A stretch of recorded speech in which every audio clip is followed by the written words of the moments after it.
करदम जी महाराज भगवान कपिल देव जी के उपदेश से संन्यास मार्ग का आश्रय लेकर अवधूत कोटि से ब्रह्म में स्थित होकर के विचरण करने लगे। एक दिन देखा बहुत शांत मुद्रा में भगवान कपिल देव जी विराजमान हैं। माता देहूती समीप जाकर के भगवान कपिल देव जी से प्रार्थना की,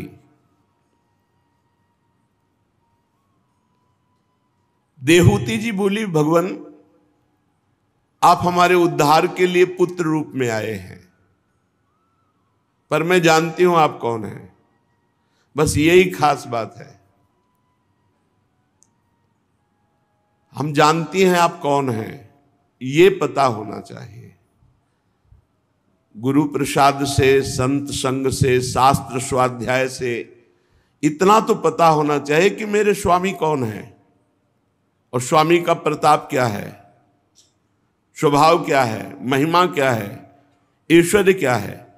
फिर पता चलता है इतना महान, वो इतना बड़ा प्रेमी है कि अपने प्रेमियों के चरण चापने में भी उसे संकोच नहीं होता, सारथी बनने में भी संकोच नहीं होता, लंगोटी धोने में भी संकोच नहीं होता।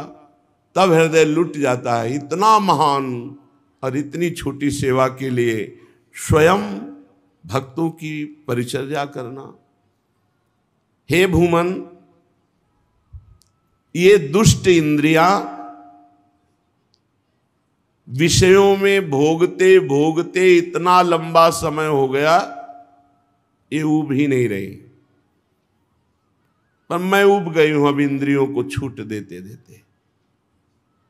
देख लो, भगवान की माताजी बनने का सौभाग्य मिला और महान योगी करदम जी की अर्धांगिनी और महान भगवत स्वरूप मनु जी की पुत्री,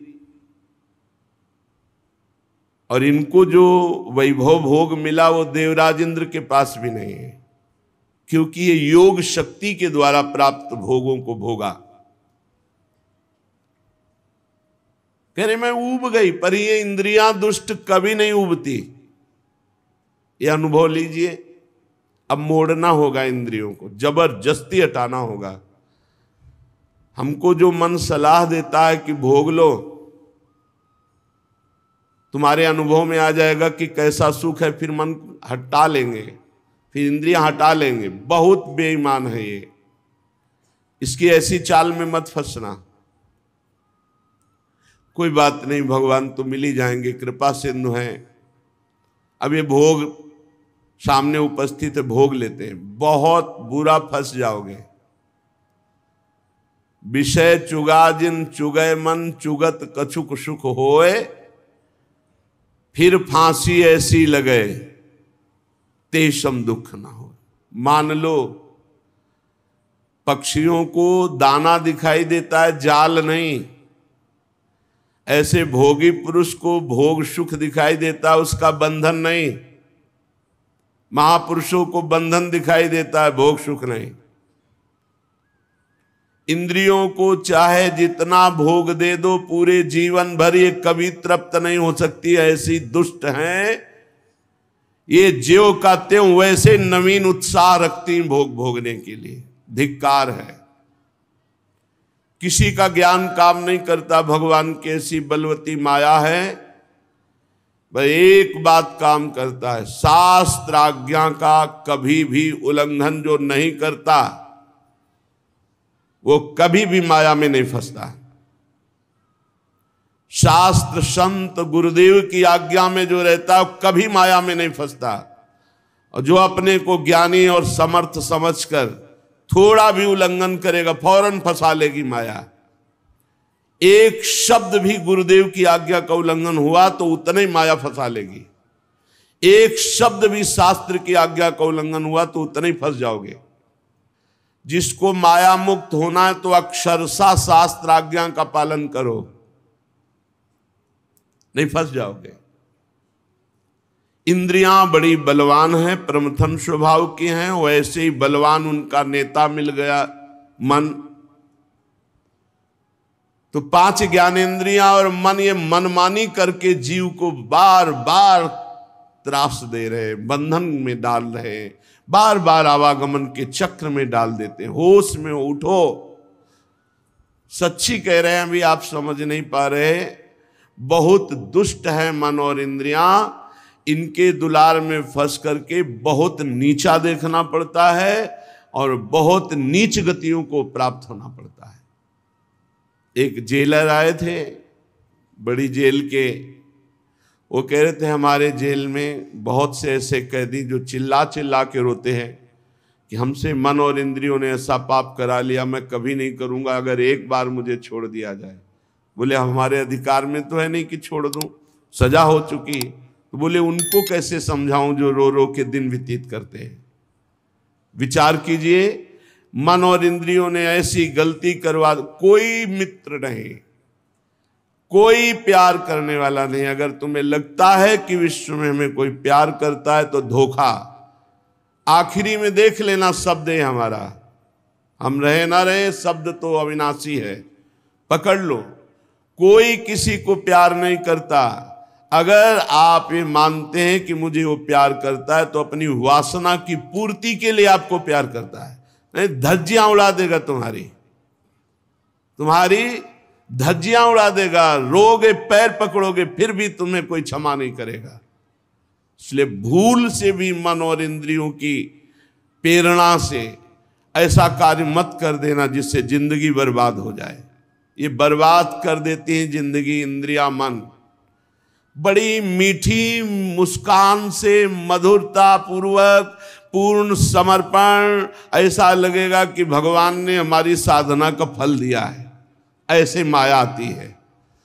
और फिर चरणों में झुका के, रौंद के, नष्ट करके, रुला के, बर्बाद करके फिर जाते कि देख शास्त्र और गुरु की आज्ञा का उल्लंघन का फल, अब तू पूरे जीवन बर्बाद होकर बैठ, किसी काम का नहीं रह गया, जा रहे हो।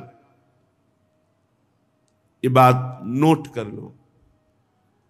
अगर तुम्हें जीवन में भगवत प्राप्ति करना तो भजन बने ना बने, माया का स्पर्श मत कर लेना। गुरु आज्ञा, शास्त्र आज्ञा का उल्लंघन नहीं करोगे, पड़े रहोगे तो भगवत प्राप्ति हो जाएगी। हमारी बात सुन लेना। क्यों? भरोसे में हो श्री जी के। ऐसे हो क्या? साधारण नहीं हो, तुम असाधारण हो चुके हो। तुम भगवत संबंध से युक्त हो, तुम्हारा संबंध ब्रह्म संबंध हो चुका है। संबंध से तुम्हें भगवत प्राप्ति हो जाएगी, पर पड़े रहो। इधर उधर मन और इंद्रियों की, हाथ उठा के कहता हूं, मन और इंद्रियों की बात में मत लगना। ये इतनी नीच राक्षसी है, ये ऐसे फंसा देंगे कि आहा भाई नहीं बोल पाओगे किसी से, उत्तर भी नहीं दे पाओगे किसी को, ऐसे नीच हैं। तो हे भगवान, मैं ऊब गई हूं, देहूति जी कह रहे हैं। देखिए इंद्रियां कितनी बलवान है, आगे प्रसंग में आएगा। एक गंधर्व गंगा जी में अप्सराओं के साथ विहार कर रहा है, जल के लिए आदमी विविध प्रकार। जमदग्नि जी की अर्धांगिनी रेणुका जी, वो संध्या का जल लेने गई थी। उन्होंने गंधर्व को और अप्सराओं को केली करते देखा, अच्छा लगा। बस वह केली अच्छी लगी, केवल देखने में रुचिकर लगी, कोई पाप वासना नहीं हुई। बहुत महामहिम है, वो भी भगवान की माता जी हैं, भगवद अवतार, उनके गर्भ से प्रकट हो रहे हैं भगवान परशुराम। जमदग्नि जी को विलंब हो गया संध्या के लिए, तब उनको ध्यान आया, वो भागती हुई आई। कहा विलंब कैसे? ग्रीवा झुका दी, ध्यानस्थ हुए, ध्यान में देखा, अरे ब्रह्म ऋषि की अर्धांगिनी और गंधर्वों की केली तुम्हें अच्छी लगी देखने में? और पुत्र बैठे थे, बोले काट दो गला इनका। पुत्रों की हिम्मत नहीं हुई। मां है। भगवान परशुराम जी समाधि से उत्थापन होकर बाह्य दशा को प्राप्त हुए, ऐसा लगा पिताजी याद कर रहे हैं। तुरंत उपस्थित हुए महान पितृभक्त, ग्रीवा झुकाई, पिताश्री उनका माता का गला उतार दो। 1 सेकेंड नहीं लगा, भाइयों को मार, 1 सेकेंड नहीं लगा, काट दिया। तुम्हारी सेवा से हम बहुत प्रसन्न हुए, वरदान मांगो, मेरी माँ और मेरे भाई वैसे ही जीवित हो जाएं जैसे थे, और उनको स्वप्नाभास भी ना हो, उनको स्मृति ही ना रहे कि मैंने काटा है। बहुत प्रसन्न हो कहा तथास्तु, ऐसा ही हो। हम यहां जो माता देहूती जी भगवान की मां है, कपिल भगवान की, वो जो कह रही हैं उस बात को समझो। ये दुष्ट इंद्रियां कभी भी विषयों से तृप्त नहीं हो सकती। मैं बहुत ऊब गई हूं, ये बात स्वीकार करना होगा। बहुत ही भयावह ये जगत है, बहुत ही दुष्ट स्वभाव का हमारा मन और इंद्रियां है। अगर हमारा भजन छूटा, शास्त्र और गुरु आज्ञा के विपरीत चले, तो ऐसी जगह फंसा देंगी कि रोते रहोगे, रोते रहोगे, कोई रास्ता नहीं। और फिर ये दुष्ट हमारे ही संग रहेंगे, ये मन इंद्रियां रहेंगी हमारे संग ही, बार बार पश्चाताप करेंगे लेकिन फंसा देंगी। फिर फांसी ऐसी परे तेषम दुख न कोई। जब बड़े बड़े महापुरुषों की इंद्रियों को माया खींच सकती है, तो हम तो साधारण जीव हैं, हमको बहुत सावधान रहना है। ऐसी जलन हृदय में तुम्हारे रात दिन रहेगी और शांत करके तुम्हें नरक भेज देगी। बहुत सावधान। प्रभु ये इंद्रियां मांग रखती रहती हो, मैं इनको पूरा करने में लगती, पूरा जीवन व्यतीत हो गया, मैं अज्ञान अंधकार में पड़ गई हूं। ये अपने लिए नहीं कह रहे, क्योंकि उनका अज्ञान अंधकार क्या, स्वयं ज्ञान के भास्कर भगवान कपिल देव जी पुत्र रूप में आए, वो तो मुक्त ही हैं जिनके गर्भ से भगवान आए। वो हमारे लिए कह रहे, इन इंद्रियों की नई नई मांगे और उनके पूर्ण करने में हमारा पूरा जीवन बर्बाद हो गया। कभी जितेंद्रियता का अभिमान भी न करे। अगर बढ़िया साधन पूरे जीवन से चल रहा है तो अभिमान भी मत करना। संतों से सुना जाता है शास्त्र, इसीलिए कि शास्त्र तो है ही और साथ में उनका अनुभव होता है। इसीलिए प्रथम सुने भागवत भक्त मुख भगवत वाणी। गीता और भागवत सुनने का आदेश भक्त के मुख से कह रहे हैं, क्योंकि स्वयं का अनुभव होता है। भगवान की माया अगर अहंकार कर लिया तो मुंह भरा गिरोगे। डरते रहो और प्रार्थना करते रहो कि हे हरि गुरु, कभी मेरे हृदय में अहंकार ना आवे, कभी वचन से भी ना निकल जाए कि मैं जितेंद्रिय हूं, मैं प्रतिग्रह रहित हूं, मैं कभी विषय सेवन नहीं, कभी ना निकल जाए, नहीं हाहाकार मच जाएगा जीवन में। ये भी लिख लो, दिमाग में बैठा लो, हाहाकार मच जाएगा, निकलना मुश्किल हो जाएगा, त्राहिमाम बोल पड़ोगे। ऐसी भगवान की प्रचंड माया है। प्रभु मेरी तो जन्म परंपरा समाप्त हो चुकी है। क्यों? क्योंकि आप पुत्र रूप में मुझे प्राप्त हो गए हैं। इस अज्ञान अंधकार से पार लगाने के लिए ज्ञान रूपी नेत्र आप मुझे प्राप्त हो गए। मुझे अपनी अब चिंता नहीं, मेरा तो काम हो गया, आप मिल गए ना। यही तो है, यही तो है पूरे जीवन का लाभ की भगवान मिल जाएं। तस्य त्वं तमसोन्धस्य दुष्पारस्याद्य पारगम सचक्षुर्जन्मनामन्ते लब्धम में तदनुग्रहात्।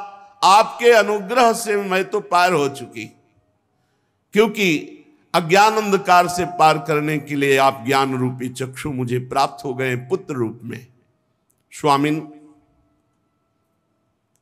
ये देह बहुत नरक है, बहुत नीच है। यदि भजन और भगवत साधना न बनी तो सबसे बड़ा नरक ये है।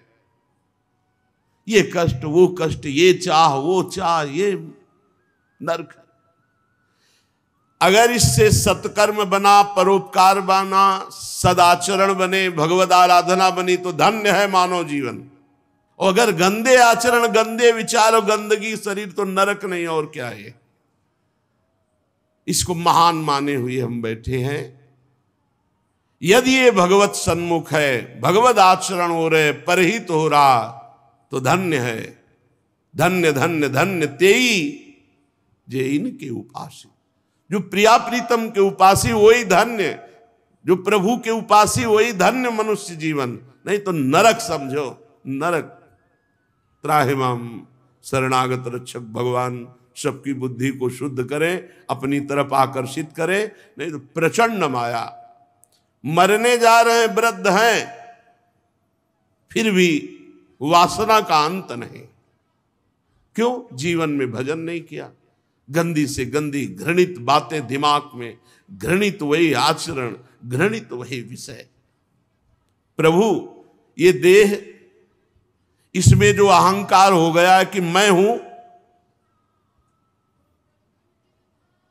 बहुत ये दुर्गति कराने वाला है। और ये नष्ट होता केवल भगवान की कृपा से। प्रभु ये जो अहंकार हो गया है कि देह मैं हूं, मैं पुरुष हूं, मैं स्त्री हूं, मैं, ये आपकी माया से हुआ है। और केवल आपसे ही दूर होगा।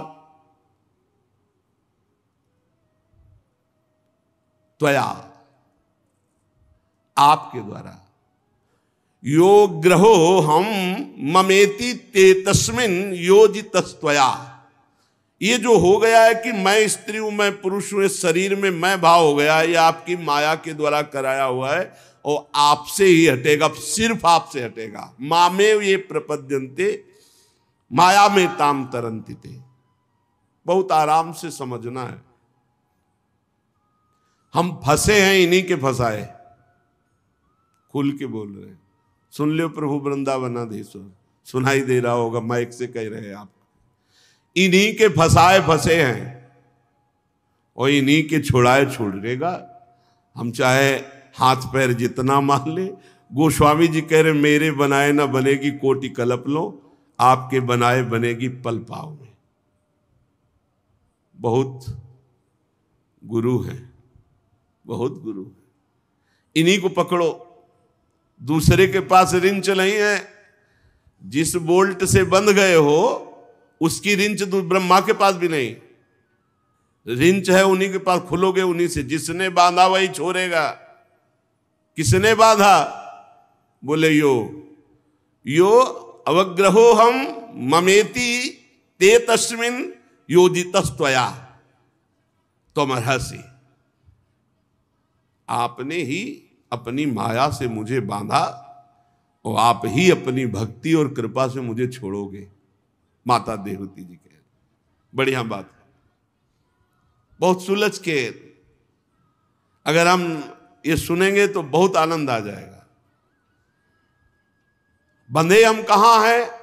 आपकी माया से। मम माया दुरत्या, आप भी कह रहे हैं। खोलेगा कौन? तो देवहूति जी कह रहे त्वया, आप ही खोलोगे। जिसने बांधा है वही मुक्त करेगा। तो हमें क्या करना है? जिसने बांधा है उसकी शरण में हो जाओ। मामे ये प्रपद्यन्ते माया में ताम तरन्ति ते। उन्हीं की माया ने बांधा है, वही मुझे माया मुक्त करेंगे। तो भगवान की शरण में हो जाए। प्रभु ये संसार वृक्ष काटने के लिए ज्ञान रूपी कुठार आप मुझे प्राप्त हुए हैं। मैं प्रकृति और पुरुष का ज्ञान प्राप्त करने की इच्छा से आपकी शरण में हूं। आप भागवत धर्म जानने वालों में सबसे श्रेष्ठ हैं। मैं आपको प्रणाम करती हूं। श्री मैत्रेय जी विदुर जी से कह रहे हैं कि इस प्रकार जब माता देवहूति ने अपनी अभिलाषा प्रकट की, जो लोगों को परम पावन करने वाले मोक्ष मार्ग में अनुराग उत्पन्न करती है। भगवान कपिल देव जी ने बड़ी प्रशंसा की, प्रश्न की। और मृदु मुस्कान से युक्त होकर बोले, माताजी यह मेरा निश्चय है,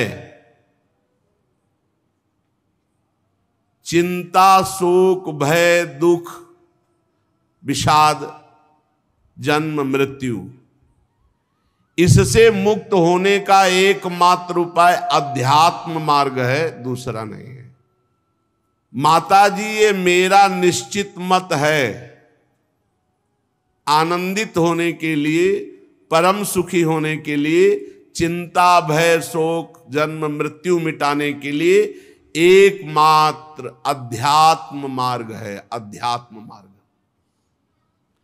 इसी में आत्यंतिक सुख है। आत्यंतिक सुख कहते हैं जहां बिल्कुल दुख नहीं है,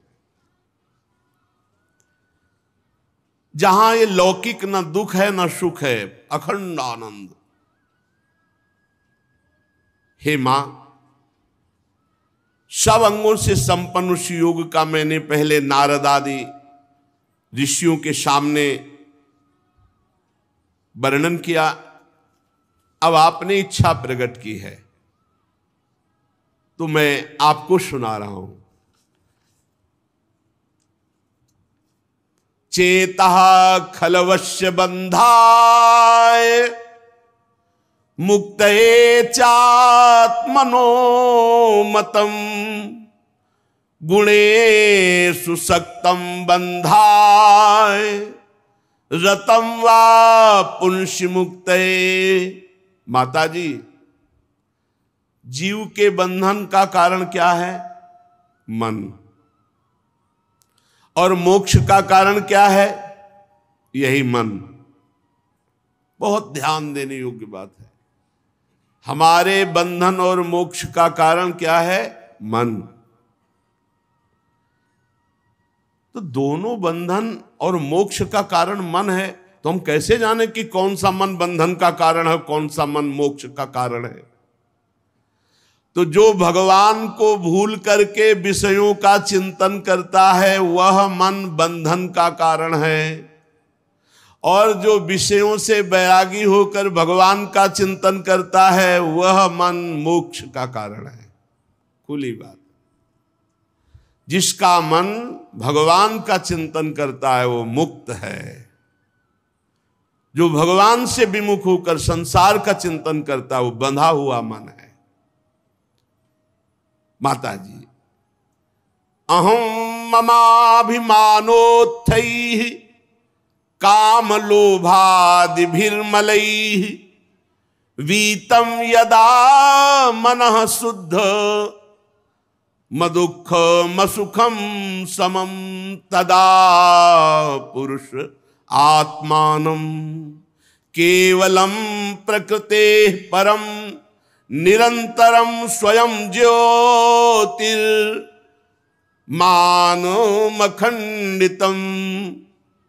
माताजी, ये जो मैं और ये मेरा, यही परमात्मा को ढकने वाला है। मैं और मेरा, जब तक ये मैं मेरा अर्पित नहीं होगा प्रभु में, तब तक काम नहीं बनेगा।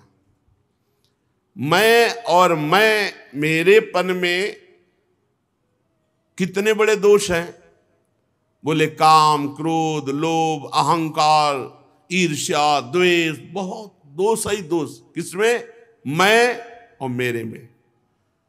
मैं स्त्री में, पुरुष में, विद्वान में, धनवान में, कुलवान, और ये मेरा ये मेरा ये मेरा। जब मन प्रभु में लग जाता है, निरंतर चिंतन, तो ये मैं मेरापन भूलने लगते हैं, विस्मरण होने लगता है।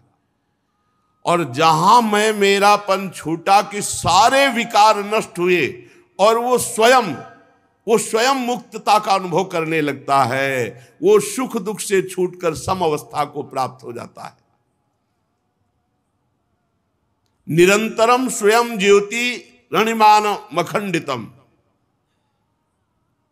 तेजो में अपने स्वरूप का अपने आप से उसको अनुभव होता है, अपने आप से किसका? जिसका मन निरंतर भगवान के चिंतन में लगा है। ज्ञान वैराग्य युक्तेन भक्ति युक्तेन चात्मना परिपश्यत्युदासीनम प्रकृतिम च हतौजसम। हे माता जी, जब कोई सत्संग के द्वारा, शास्त्र स्वाध्याय के द्वारा ये ज्ञान प्राप्त करता है कि जो मेरा मन व्यर्थ के भोगों की आकांक्षा करता है, व्यर्थ का चिंतन करता है, इसी को संभालने के लिए तो हमारा मानव जन्म हुआ है। और वो मन को संभालता है, अर्थात वैराग्यवान बनाता है। शास्त्र ज्ञान से वैराग्य और वैराग्य से फिर ज्ञान। जो ज्ञान अभी हुआ ये ब्रह्मबोध हुआ, या भक्ति युक्तेन चात्मना, दो बातें बताई। या तो शास्त्र ज्ञान प्राप्त हुआ, फिर भोगों से वैराग्य, और फिर स्वरूप बोध तो मुक्त हो गया, या सीधे तन मन प्राण सर्वस्व भगवान को समर्पित करके और भगवान का भजन करता हुआ। ये दोनों को यही अनुभव होता है कि ये माया शक्तिहीन है। जो भजनानंदी है उसके आगे कोई माया का पावर नहीं। जो बोध संपन्न महापुरुष, वहां माया है ही नहीं। लेकिन हम लोग जो बीच वाले हैं, न ज्यादा ज्ञानी और न ज्यादा ज्ञानी है, इन्हीं को थप्पड़ लग रहे हैं माया के। जैसे अभी एक दिन सत्संग में सुना था कि दो ही सुखी है, या तो एकदम जिसका फेल हो चुका है दिमाग, पागल, और या जो एकदम बोध संपन्न है। वो बीच के जितने सब पिस रहे हैं, थोड़ा ज्ञान, थोड़ा आकर्षण माया का।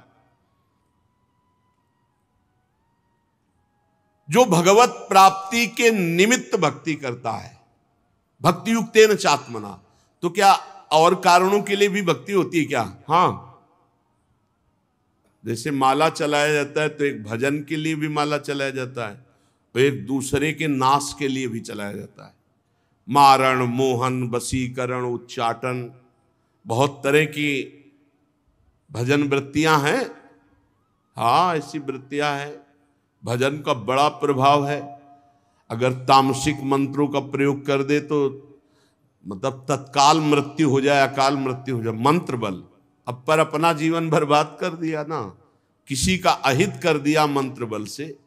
जैसे यज्ञ होती भगवान नारायण की प्रसन्नता के लिए, लेकिन अविचार भी तो यज्ञ का होता है, दूसरों के नाश के लिए। जैसे सुदक्षिण कर रहा था काशी में बैठा हुआ द्वारिकाधीश के लिए। बहुत ऐसे हैं जो भक्ति केवल भगवत प्राप्ति के लिए होती है, उसी का यहां भाव वर्णन कर रहे हैं कि या तो ज्ञान और ज्ञान से वैराग्य और वैराग्य से बोध, और या फिर सर्वात्म भाव से भगवान में समर्पित होकर श्री हरि की प्राप्ति के लिए भक्ति। भजन केवल भगवत प्राप्ति के लिए, ना संकट निवृत्ति के लिए, ना अर्थ प्राप्ति के लिए, ना किसी को दुख देने के लिए। ये बड़े बड़े साधकों में चूक हो जाती कि अपने भजन का प्रयोग दूसरे के अनिष्ट करने में कर देते। जैसे हमारे मन के प्रतिकूल आप चले तो जबान से तो नहीं बोले, बहुत संभाल लिए, शरीर से भी आपको पीड़ा नहीं पहुंचाई, लेकिन भजन करते हो मन से सोच, हो गया प्रयोग, हो गया। क्योंकि पावर है, भजन है। वो भजन जाकर के उसे नष्ट करेगा, उसको पीड़ा पहुंचाएगा, उसको बाधा पहुंचा देगा, क्योंकि भजन बल है। क्या भजन बल का प्रयोग जो आपने किया तो उससे वो सुधर जाएगा क्या? उसको दंड भले दे दिया तुमने, लेकिन तुम्हारा पतन हो गया ना। अब आगे भजन में रुचि होगी और भजन का दुरुपयोग किया, इसलिए इस कर्म का फल तुम्हें मिलेगा। भजन का दुरुपयोग किया, इस कर्म का फल तुम्हें मिलेगा। अशांति, बंधन, बहुत संभल कर। इसलिए मन से भी किसी का मंगल न चाहे। प्रभु चाहे कृपा करे, चाहे शासन करे हमारे ऊपर या आपके ऊपर, हमारा अधिकार नहीं, हम दास हैं। हमारा अधिकार आप पर कृपा करना नहीं और दंड देना नहीं, हमारे स्वामी के। हम तो बिके हुए दास हैं।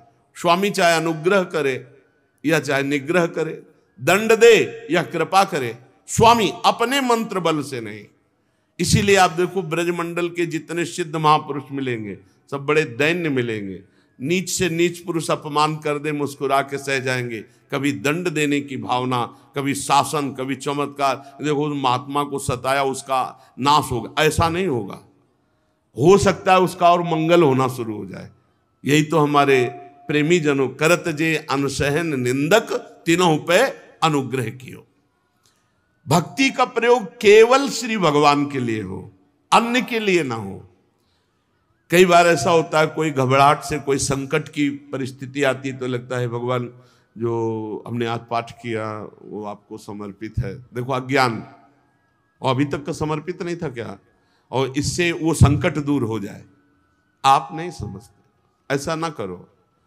हम आपके हैं, बस इसके ब्याज में सब संकट निवृत्ति होगी, इसी के ब्याज में आपकी व्यवस्था होगी, मूल तो भगवत प्राप्ति होगी। ये बात समझिए आप। हे प्रभु, मन वचन कर्म से परिवार सहित समाज सहित हम आपके हैं, जितना हमें सेवा मिली। अब इस समर्पण के ब्याज से या तो आपका पालन पोषण होगा, संकटों की निवृत्ति होगी, और मूल होगी भगवत प्राप्ति।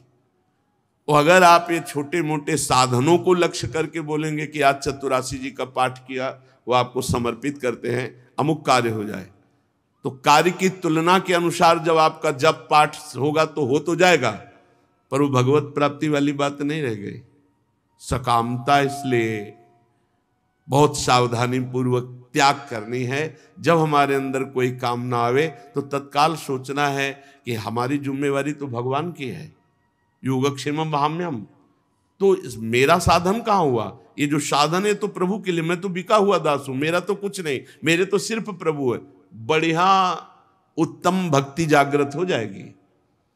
पर हमें लगता है कि कहीं ना कहीं हमसे ऐसी चूक होती रहती है। अनुग्रह और निग्रह ये दोनों भक्त के अंदर नहीं होते। कृपा करना या दंड देना ये नहीं होता, ये स्वामी के ऊपर होता है। वो स्वामी की तरफ देखता है। चाहे हमें कृपा करो दंड दो, या जो हमारे साथ प्रतिकूल व्यवहार कर रहा है उस पर कृपा करो या दंड दो, स्वामी के ऊपर की बात। हम तो बिके हुए दास हैं। ऐसे भक्ति बढ़ती है। अगर अपने स्वयं निर्णय करने लगे, अनुग्रह और निग्रह, कृपा और दंड देने लगे, तो दासत्व भाव नहीं रहा, आपकी भक्ति में फर्क पड़ गया। और ज्ञानी तो ऐसा कर ही नहीं सकता, क्योंकि उस सबको अपनी आत्मा मानता है। तो वो कैसे किसी पर कृपा या दंड का? करुणा और मैत्री ये नहीं, कृपा और दंड देना ये ज्ञानी में नहीं, क्योंकि द्वैत है ही नहीं। और भक्त में इसलिए नहीं कि वो बिका हुआ है भगवान के, दोनों में ये बात नहीं होती। तब उसके सामने मंगलमय मार्ग प्रकाशित होता है भगवत प्राप्ति का। विवेकी जन बहुत ध्यान देने, बहुत अमृत में प्रसंग है। विवेकी जन, महापुरुष जन कहते हैं कि संग या आसक्ति यही दुर्गति प्रदान करती है। संग या आसक्ति ये आत्मा का अच्छेद्य बंधन है। बहुत सूक्ष्म विषय है ये, साधारण लोग साधारण भाव में ना ले जाएं।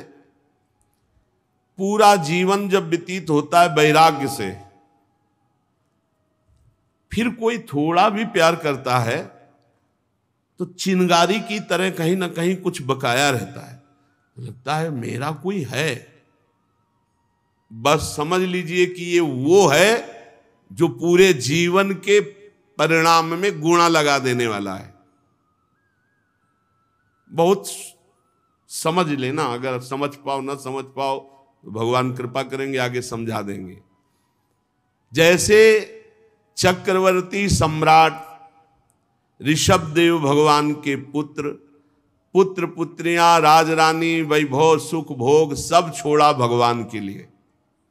बहुत काल तक गंडकी नदी के किनारे भजन किया। थोड़ा हिरन के बच्चे में, अब वो कोमल कोमल सींगों से ऐसे खुजलाता ना, तो जैसे राजकुमार गोद में हो ऐसे हिरन के बच्चे को लेकर छाती से लगाते, और वत्स तेरा मंगल हो।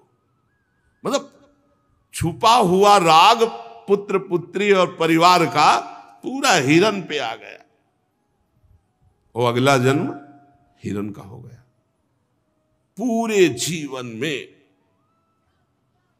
हमारे प्रिय शब्द केवल भगवान के लिए रहे। जीवन में मैं और मेरा ना आने पावे। मैं ना, मेरा ना, मैं नहीं मेरा नहीं, ये दो शब्द रहे। बहुत कठिन है। मैं नहीं और मेरा नहीं, ये बस आराम से समझना है, यही हमारा बंधन है। लेकिन यही जब संग या आसक्ति संत महापुरुषों के प्रति हो जाती तो मोक्ष का खुला द्वार हो जाता है। आसक्ति संत महापुरुषों से, मेरे प्राण, मेरे जीवन धन, मेरे सर्वस्व। जैसे एक कामी पुरुष कामिनी में आसक्त, ऐसे गुरुदेव में आसक्त, ऐसे संत में आसक्त। यहां भगवान कपिल देव जी कह रहे हैं, प्रसंग मजरम पास्मात्मनः कवयो विदुः शैव साधु सुकृतो मोक्ष द्वारम अपावृतम। ये संग या आसक्ति यही बंधन का कारण है। और यही संग या आसक्ति जब संत महात्मा से हो जाती है तो मोक्ष का खुला हुआ द्वार। लेकिन हमने देखा संत से आसक्ति नहीं होती, संत से अपनी वासना पूर्ति की आसक्ति होती है। संत से आसक्ति यहां जो कही जा रही उसको ऐसा ना मान लिया जाए जैसे कि भाई संत से प्यार कर रहे हो या संत से सुख लेने की वृत्ति से प्यार कर रहे हो। वैभव, आशीर्वाद, वासना की पूर्ति, संत से प्यार मतलब उनकी आज्ञा पर चलना, मतलब उनके हुक्म पे प्राण त्याग देना, बहुत बड़ी बात है। संत महात्मा में आसक्ति हो जाना, आसक्ति हो जाना बहुत बड़ी बात है। कभी भी किसी भी शरीर विपरीत आकर्षण पर एकांत में संभाषण, मिलना जुलना, बातचीत बिल्कुल नहीं। हमारी बात मान लेना, नहीं जिंदगी में पछताओगे। संतों से उनके अनुभव सुने जाते हैं। यह आसक्ति केवल संत महापुरुषों से। अब बहुत बड़ी बात कह दी कपिल भगवान ने कि सीधा मोक्ष द्वार है, अगर संतों से आसक्ति हो गई तो मुक्त हो गए। अब वो संत कैसे हो जिनसे आसक्ति भगवत प्राप्ति करा देगी, तो आगे वर्णन कर रहे हैं। तितिक्षवः कारुणिकाः सुहृदः सर्वदेहिनां अजात शत्रवः शान्ताः साधवः साधु भूषणाः मयि अनन्येन भावेन भक्तिं कुर्वन्ति ये दृढ़ां मत्कृते त्यक्त कर्माणस् त्यक्त स्वजन बांधवाः मदाश्रयाः कथामृष्टाः शृण्वन्ति कथयन्ति च तपन्ति विविधास्तापा नैतान् मदगत चेतसः त एते साधवः साध्वी सर्वसंग विवर्जिताः संगस्ते स्वथ ते प्रार्थ्यः संग दोष हराहिते शतां प्रसंगान् मम वीर्य संविदो भवन्ति हृत्कर्ण रसायनाः कथाः तज्जोषणादा स्वपवर्गवर्त्मनि श्रद्धा रतिर्भक्ति रनुक्रमिष्यति। पहला लक्षण जो सहनशील हैं साधवा, कैसे बोले तितिक्षवा, जो बहुत सहनशील हैं। संत की पहचान जिनकी आसक्ति मात्र से भगवत प्राप्ति हो जाएगी, जो सहनशील हैं। कई संतों को देखा, उस दिन तो बार बार प्रणाम मन कर रहा था। संत थे तो अरुण भगवा वस्त्र धारण किए, सब्जी मंडी में सब्जी मांग रहे थे। तो एक आदमी रजोगुणी वेश, पैंट शर्ट से थप्पड़ मारा सामने से उनके गाल में। वो 60-65 वर्ष के दो महात्मा एक साथ, झोली टांगी हुई थी, सब्जी मौन ऐसे झोली ऐसे फैला दी, कोई एक परवल डाल दिया, कोई एक आलू डाल दी, कोई ऐसे हाथ जोड़ दिए। अलग अलग भाव के लोग थे। वो उतरा गाड़ी से, कुछ नहीं बोले तो उसको और जिद चढ़ गई, लात मारा उसने सामने से पीछे से, दोनों महात्माओं के। लेकिन उन्होंने मुड़कर नहीं देखा। हम बार बार उनकी इस वृत्ति को देख के हृदय शीतल होता, प्रणाम करते रहे कि आप जैसे महात्माओं से ये जगत पावन होता है। ये गुप्त रूप से विचरण करने वाले अवधूत शिरोमणियों, आपके चरणों से तीर्थी कुर्वन्ति तीर्थानि। आप जैसे महात्मा जब तीर्थों का स्पर्श करते हैं तो उनमें तीर्थत्व आ जाता है। सबसे पहली पहचान साधु की तितिक्षवा, सहनशील। बहुत कठिन है सहनशीलता। उपदेश कर लेना, सुन लेना सरल है, लेकिन जब कोई अपमान करता है उस समय सहना। अपमान तो इतना भी, भरी बाजार में थप्पड़ मार रहे हो, महात्मा हेर भी नहीं रहे। क्या स्थिति है। मतलब एक बार तो बनता है ना कि एक दो लात थप्पड़ के बाद देखना कि ये भाई क्या है, क्या है, देव या ना देव, मतलब आप मार क्यों रहे हो। इतना तो प्रार्थना। वो बोले भी नहीं, देखे भी नहीं, और क्रिया भी नहीं बंद की। अगली दुकान में फिर जाके वैसे झोली फैला दी। प्रणाम है ऐसे महापुरुषों को जो तितिक्षवा, बड़े सहन। प्रकृति सर्दी गर्मी बरसाते और मनुष्य के द्वारा दी हुई प्रतिकूलता। दूसरा कारुणिका, बड़े दयालु स्वभाव के। इसी का दुरुपयोग होता है। कभी कभी संतों की दया का दुरुपयोग लोग करते हैं। इसीलिए उड़िया बाबा ने कहा है, दया बिना साधु कसाई, और दया करी तो आफत आई। पक्का एक बार करें, सैकड़ों बार का अनुभव है। अब दया न करे तो साधु कैसा। श्री चैतन्य महाप्रभु ने श्री सनातन जी को जो उपदेश किया, उसमें कहा, जीवे दया नामे रुचि वैष्णव सेवा। इसके अलावा और कोई उच्च कोटि का साधन नहीं। वैष्णव सेवा हो और जीवों पर दया हो और खूब नाम जप हो रहा, इससे बड़ा कोई साधन है ही नहीं। पक्का पक्का। दया बिना साधु कसाई, दया नहीं तो साधु को कसाई क्या। और दया करी तो आफत आई। बहुत बचा के दया का खेल खेलना है। दया के खेल में ही जन्म के जन्म व्यतीत हो गए। जन्म के जन्म यही दया, और दया नहीं तो साधु कैसा। कारुणिका, दया तो करनी है पर दया संभाल के करनी है। जैसे पानी में डूबे हुए आदमी को निकालने के लिए भावावेश में कूद मत जाना, नहीं तो कई मर गए। एक परिकर में 8 नौजवान स्नान कर रहे थे और एक का पैर फिसला, तो बचाने के लिए क्रम बाई क्रम 8 कूदे। वो 8 को एक जैसे 2 डूब रहे, तीसरा उनको बचाने, वो चौथा तो 8 मंडली सहित डूब गए, क्योंकि एक दूसरे श्वास लेने के लिए दबाते हुए 8 क्रम बाई क्रम हुए। निकालने वाला इतना प्रवीण होना चाहिए कि सहारा दिया जाता है। नाम वाणी लीला धाम, इसका सहारा दिया जाता है और दूर रहा जाता है। पर दूर रह करके वो सहारा पकड़ नहीं पाता है, तो लगता थोड़ा जैसे जमीन पे गिरा हुआ हो तो उसे वैसे ही झुक के गिर के उठाया जाता है। तो गिरने वाला ये ना समझे कि ये गिरा है, नहीं, वो तुम्हारे उठाने के लिए झुका है। लेकिन भ्रम ये हो जाता है कि ये मेरी क्वालिटी का क्योंकि गिरा है, बस वही चूक हो जाती है।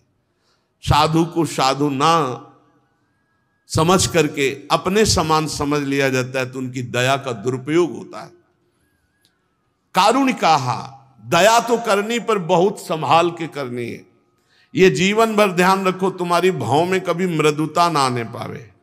भाव में थोड़ी सिकुड़न बनी रहनी चाहिए। जब किसी से बात करो उसको लगना चाहिए ये ज्यादा बात करोगे तो गुस्सा ही आने वाली है, बच जाओगे। हम जो आपको बता रहे, वाणी जी जो कह रही वो सिद्धों की बात कह रही, साधकों की नहीं। साधकों को हंस बोले बहुमान दे में नहीं आना।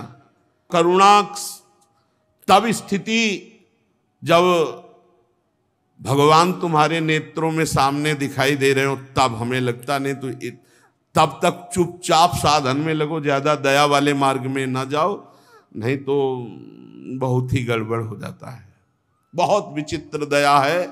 इस दया रूपी फांसी से भी बचो।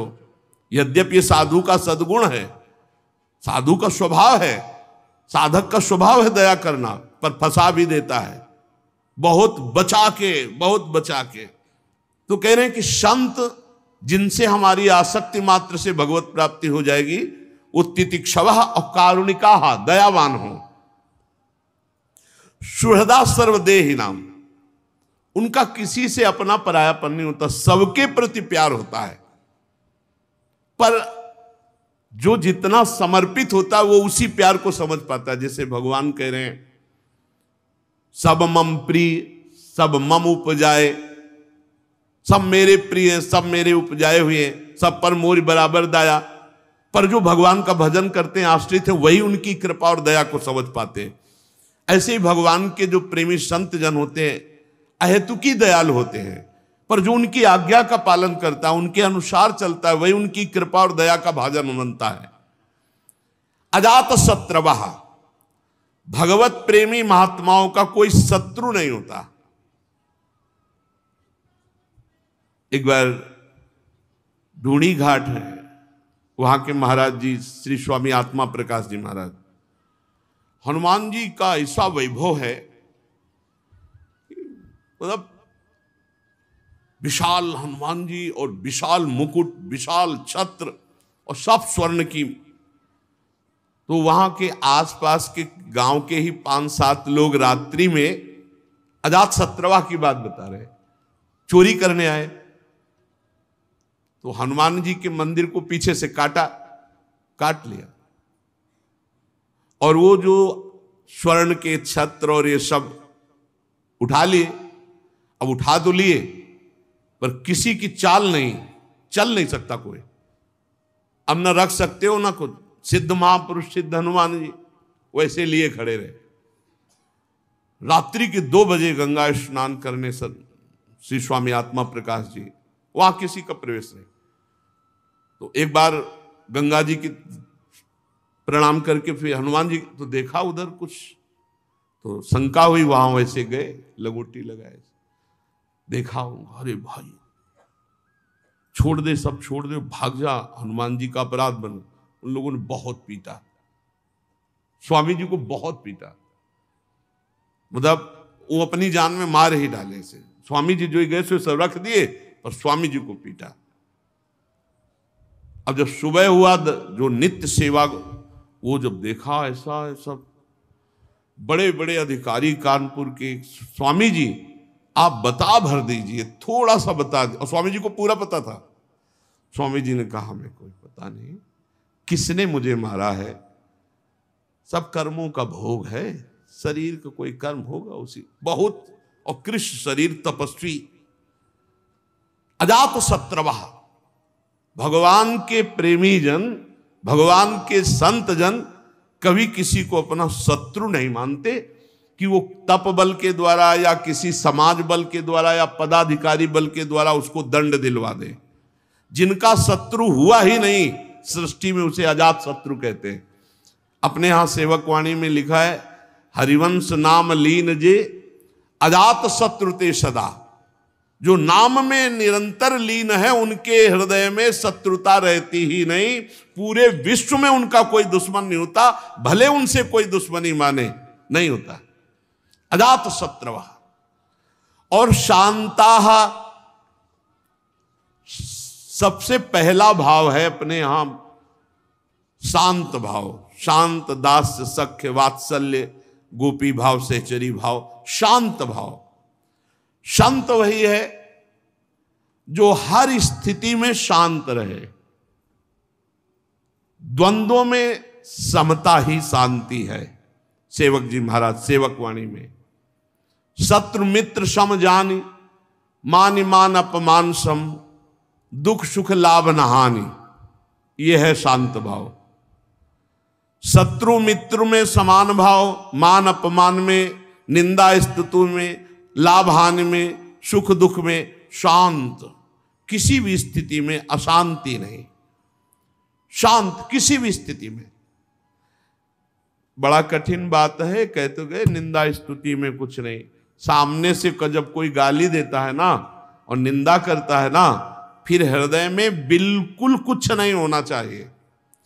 जैसे हमारे सामने कोई दूसरी भाषा में हमें गाली दे तो हमें कुछ नहीं होगा, क्योंकि हम समझते नहीं क्या बोल रहा है। जब हमारी भाषा में हमको गाली दे और हम समझते हुए भी हमारे हृदय में कोई परिवर्तन न हो, कोई क्षोभ न हो, कोई स्थिति न भी, बड़ा कठिन बात है। ये तभी हो सकता है जब भगवान की कृपा प्रसाद से द्वैत भाव मिट गया है, सब में ब्रह्म भाव भगवत भाव, तभी शांत भाव की स्थिति होती है। तो भगवान के जो प्रेमी संत जन वो शांता, और कह रहे हैं कि साधवा साधुभूषणा, साधु का एक स्वभाव होता है जो बहुत सरल होता, छल कपट नहीं होता।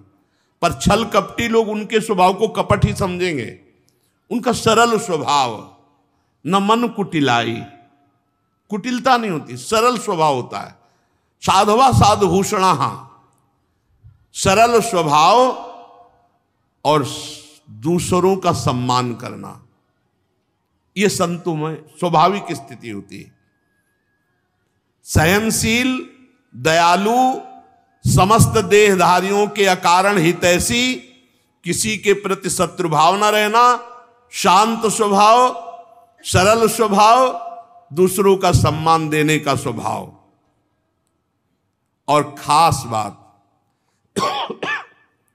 मई अनन्य भावेन भक्तिम कुर्वन्ति ये दृणाम, जो मेरे में अनन्य होते हैं, स्वप्न में भी किसी और की आशा नहीं, एकमात्र प्रभु की। प्रभु से एक प्रार्थना किया जाए नित्य तो बहुत जल्दी लाभ मिलेगा। हे प्रभु, मन वचन कर्म से मैं आपका सेवक हूं, अब मेरे मन और इंद्रियां आपके विपरीत जा रहे हैं, तो नाथ आप हमें ऐसी सामर्थ्य दो कि मेरा मन मेरी इंद्रियां आपकी तरफ जाएं, आपके सिवा किसी की तरफ ना जाएं। प्रभु शरणागत रक्षक हो, आप हमारी रक्षा करो। हमारी इंद्रियां, हमारे मन गलत मार्ग में जा रहे हैं, नाथ कहीं अविश्वास ना पैदा हो जाए, इनके द्वारा रचे हुए षड्यंत्र में कहीं मैं फंस न जाऊं। प्रभु कृपा करो। रोज 1-2 मिनट तो प्रार्थना करनी ही चाहिए। संत जन जिनके शरणागति मात्र से, संग मात्र से भगवत प्राप्ति, बोले मई अनन्य भावेन भक्तिम कुर्वन्ति ये दृणाम, मेरे में अनन्य भाव, अन्य कोई मंत्र, अन्य कोई तपस्या, कोई बल, कोई योग, कुछ नहीं। बड़े प्रलोभन आते हैं जीवन में, ये मंत्र सीख लो ऐसा हो जाएगा, ये मंत्र सीख लो ऐसा हो जाएगा, बड़े प्रलोभन। एक अयोध्या से संत भगवान आए हुए थे, बड़े चमत्कारी। अरे महाराज, केवड़ा की तो पूरी समाज को केवड़ा की सुगंध, क्या क्या मतलब चमत्कार उनके। वो कह रहे थे एक छोटा सा मंत्र हम आपको बता दें, उससे जो चाहो जैसे चाहो ऐसे। नहीं, हमें जो गुरु जी ने दिया है बस उसके सिवा नहीं। ये सीधी बात, राधा राधा राधा राधा राधा प्यारी जो मैं आपकी शरण में, इससे बड़ा कोई मार्ग नहीं है। इधर उधर मत फंस जाना कि थोड़ा सा ये जप लेते हैं तो इससे ये लाभ मिलेगा, थोड़ा सा ये जप लेते हैं, ये प्रारंभिक साधक की होती है। लेकिन जहां पहुंचने की बात है वह मई अनन्येन भावेन, रसना कटो जो अन रटो, निरखियन फुटो नयन, श्रवण फुटो जो अन सुनो, श्री राधा जस राधा राधा कहे और श्री जी का उच्छिष्ट पावे और नाम धाम का आश्रय लेकर पड़ा रहे, भगवत प्राप्ति हो जाएगी। कैसे भगवत प्रेमी संत जन हैं? बोले मई अनन्येन भावेन भक्तिम कुर्वन्ति ये दृढ़ाम। वो सुदृढ़ अनन्य भाव से मेरे में प्रेम करते हैं। बड़ा चमत्कार है। एक बार श्री ज्ञानदेव जी और श्री नामदेव जी ब्रज भ्रमण के लिए आए हुए थे, तो प्यास लगी। तो ज्ञानदेव जी तो महान योगी, सूक्ष्म रूप धारण किया और कुएं में जाके पानी पी के आ गए। नामदेव जी से कहा कि आप भी? तो उनका, अब हमको तो ये सब योग आता नहीं है। विट्ठल विट्ठल विट्ठल। जैसे ही विट्ठल विट्ठल कहना शुरू किया, कुआं का पानी उठा और सामने से प्रवाहित हो गया। ऐसे कर तुम अकर तुम मन्य था कर तुम, भगवान के नाम में अपार सामर्थ्य है। बस अगर अनन्य भाव से प्रेम में डूबना है तो अन्य कोई मंत्र तंत्र कोई अन्य आश्रय अन्य बल बिल्कुल नहीं, बिल्कुल नहीं। भरोसो एक, आस एक, विश्वास एक। बहुत बढ़िया, बहुत शांति, बहुत जल्दी आनंद प्राप्त हो जाएगा। और मत कृते त्यक्त कर्माणस त्यक्त स्वजन बांधवाहा। बहुत सुंदर बात। मेरे लिए सारे कर्म त्याग। कर्म त्याग का मतलब होता है कर्म समर्पण। कोई एक क्षण भी बिना कर्म किए नहीं रह सकता। तो कर्म त्याग का मतलब कर्म ना करना नहीं है, कर्म को करके भगवान को समर्पित करना, भगवान के लिए कर्म करना। ये तो सर्वाणि कर्माणि मयि सन्न्यस्य मत्पराः, मेरे लिए सर्व कर्म। तो कह रहे मत कृते त्यक्त कर्माणस, मेरे लिए सारे कर्म का त्याग, अर्थात मेरे को समर्पण। और त्यक्त स्वजन बांधवाहा, अपने पारिवारिक जनों से बिल्कुल राग रहित होना। सबकी ममता ताग बटोरी, मम पद मनहि बांध बर डोरी।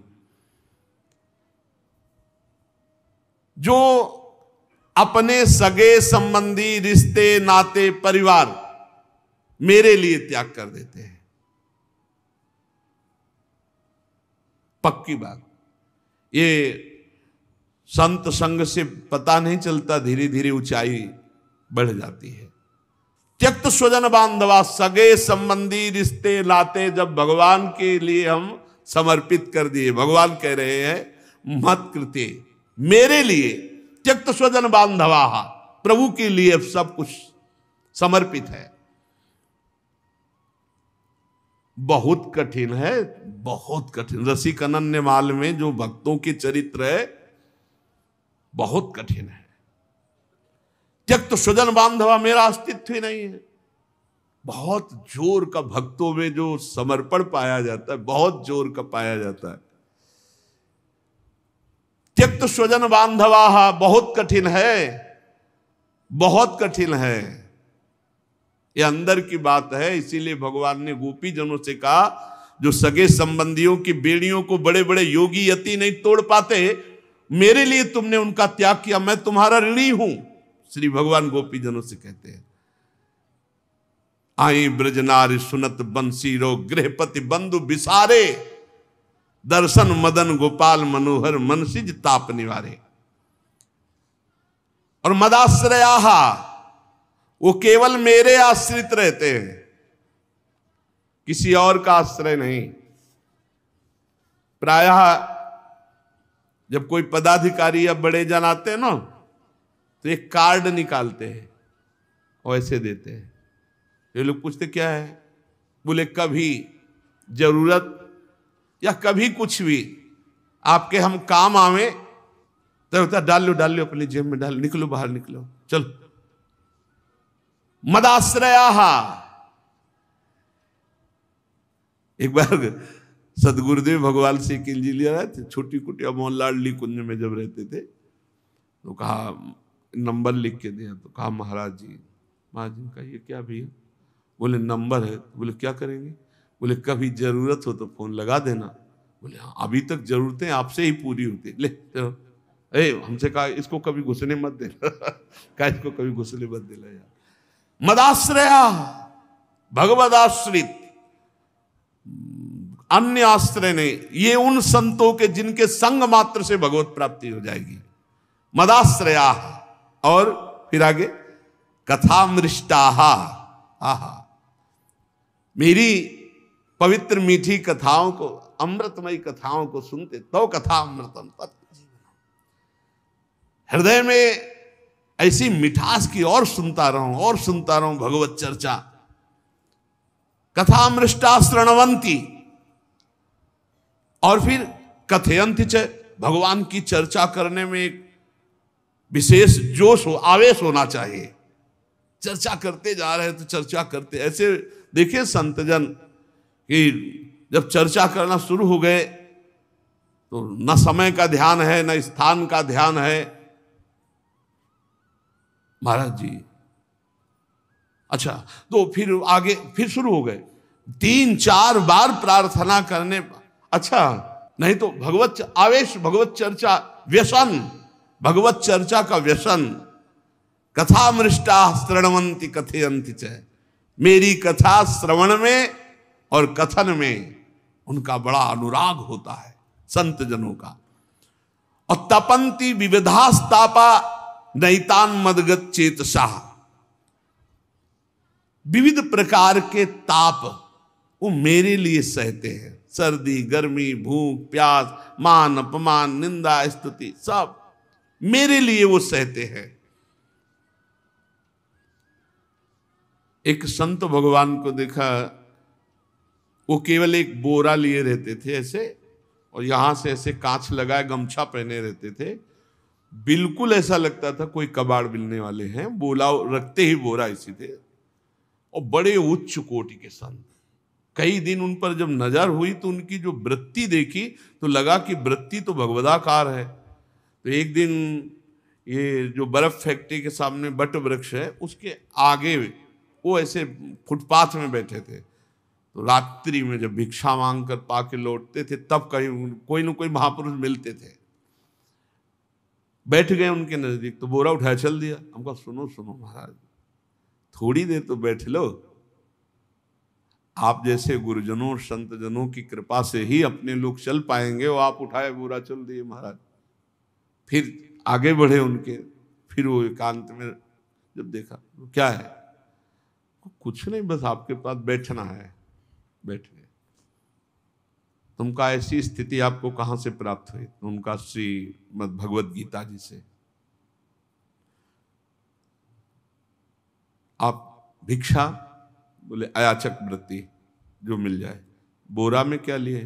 कुछ नहीं ऐसे टागे। तो कहा ये क्यों टागे हो? बोले ये सब रक्षा के लिए है।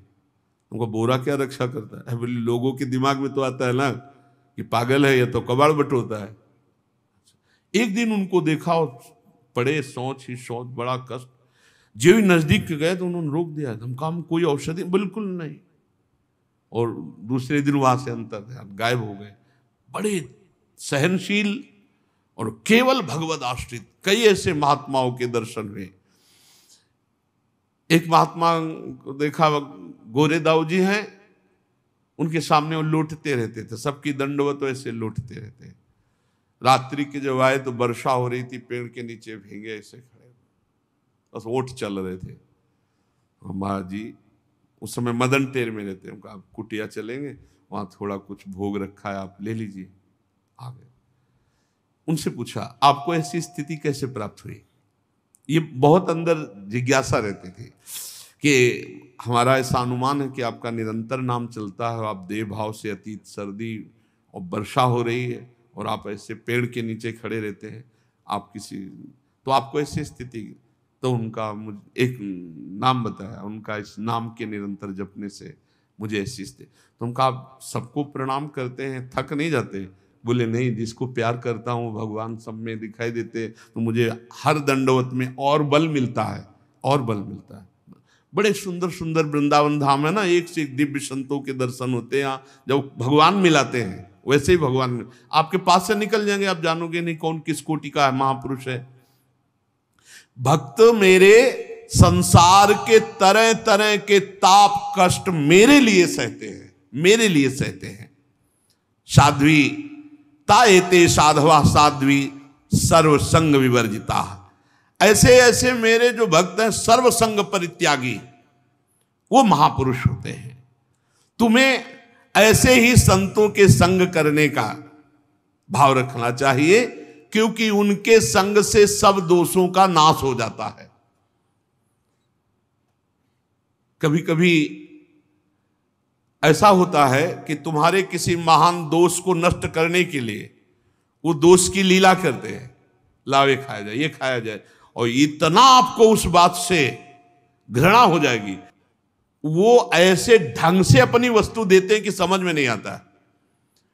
बोले ऐसे ऐसे सर्वसंग परित्यागी महापुरुष होते हैं जो आसक्ति से उत्पन्न होने वाले सारे दोषों का ही हरण कर लेते हैं। सत्पुरुषों के समागम में सताम प्रसंगान मम वीर संविदो भवंति हृत्कर्ण रसायना कथा। जहां मेरे भक्तजन होते वहां स्वाभाविक ही होता ही रहता है भगवत चर्चा। मेरे पराक्रमों का यथार्थ ज्ञान कराने वाली, हृदय और कान को प्रिय लगने वाली मेरी चर्चाएं होती रहती हैं। भगवान चर्चा में बड़ी सामर्थ्य है। रत्नावती जी और कोई साधन नहीं की, केवल दासी चरण चापते हुए जब भगवत चर्चा करने लगी, उसी के प्रभाव से श्री नाभा जी ने भक्त भूप रत्नावती कहा है। भक्तों की राजा रत्नावती, केवल लीला श्रवण मात्र से इतनी ऊंची महान भक्ति। जो मेरी लीला कथाओं को सुनते रहते हैं उन्हें मोक्ष मार्ग में श्रद्धा, मेरे में प्रेम और मेरी भक्ति का उनके हृदय में विकास, जो मेरी सृष्टि आदि लीलाओं का चिंतन करने से लौकिक पारलौकिक सुखों में वैराग्य हो जाता है। जब ये सोचे कि सबको मरना है और प्रलय होगी, सब नाश ही होना है, तो लगता है जल्दी करो भगवत प्राप्ति कर लो। और जब ये बात भूल जाते हैं मरना, तो लगता है ये भी भोग भोग लो, ये भी भोग भोग लो। भगवान कह रहे मेरी सृष्टि आदि लीलाओं का चिंतन करने से लोक परलोक के भोगों से वैराग होता है कि सब जलेगा। जब भगवान संकर्षण के मुख से विषैली अग्नि निकलेगी और 12 सूर्य, तो आग ही लग जाएगी, 100 वर्ष तक सब भस्म होगा, या उसके पहले ही भगवत प्राप्ति कर लो। मतलब भयंकर कलयुग आगे और आएगा, फिर और बड़ा अत्याचार, उसके पहले भगवत प्राप्ति कर लो। एक परार्ध बीत गया है, दूसरा परार्ध चल रहा है, महाप्रलय। जब ये परार्ध पूरा हो जाएगा तो महाप्रलय होगी। ये उसके पहले इसी जन्म में भगवत प्राप्ति कर लो, नाम जप लो, भगवान के आश्रित हो जाओ। भगवान की भक्ति बड़ी सरलता पूर्वक भगवत प्राप्ति करा देती है। इस प्रकार प्रकृति के गुणों से उत्पन्न हुए शब्दादि विषयों का त्याग करने से, वैराग्य युक्त ज्ञान से, योग से, मेरे प्रति की हुई सुदृढ़ भक्ति से और मुझे सर्वस्व समर्पण करने से मेरी प्राप्ति हो जाती है। भगवान ने कई साधन बताए, वैराग्य युक्त ज्ञान से, या अष्टांग योग से, या विषयों के त्याग से, या मेरे प्रति सुदृढ़ भक्ति, क्या सर्वस्व अर्पित कर दो। हे नाथ मैं आपका, वो संभाल लेंगे। लहर लहर हरि आप संभालें, हरि आप ही उतारे तेरा भार, उदासी मन काहे को करे, तेरा राम जी करेंगे बेड़ा पार। पक्का विश्वास कर लो, भगवान के भरोसे हो जाओ, सब संभाल लेंगे। अपने तो कह रहे हैं, हम बार बार कह रहे हैं, अपने कुछ कर सकते हैं तो बिगाड़ कर सकते हैं और कुछ नहीं कर सकते। हम तो अपनी बात कहते हैं, आप अपनी जानो। अगर हमको कहा जाए कि तुम क्या कर सकते हो, तो हम बिगाड़ कर सकते हैं। स्वामी हरदास जी भी महाराज कह रहे हैं, मोह सोना बिगाड़न को तो सोना संवारन को। संवार सकते हो तो प्रभु आप संभाल सकते हो, और कहो तुम करो तो तोड़ फोड़ जरूर कर सकते हैं। आपके विधान में तोड़ फोड़ कर सकते हैं, हम तो उपद्रव कर सकते हैं, संभाल आप सकते हो। अब संभालना पक्की बात है, उपद्रव हमारी तरफ से होगा और संभाल आपकी। तो सो ना संवारन को, मोसो ना बिगाड़न को, तोई मोई पड़ी हो, कौन धो जीते कौन दो हारे, पर बदी न तोड़ हमारी आपकी चल रही। आप संवारते संवारते हार गए और मैं बिगाड़ते बिगाड़ते जीत गया, बस इसी में जीत है। हे नाथ मैं जैसा हूं आपका हूं, ये भाव और निरंतर नाम जपने का अभ्यास, और इसी जन्म में हमें भगवत प्राप्ति हो जाए, ऐसी थोड़ी लालसा। तो भगवान की कृपा से भगवत प्रेमी महात्मा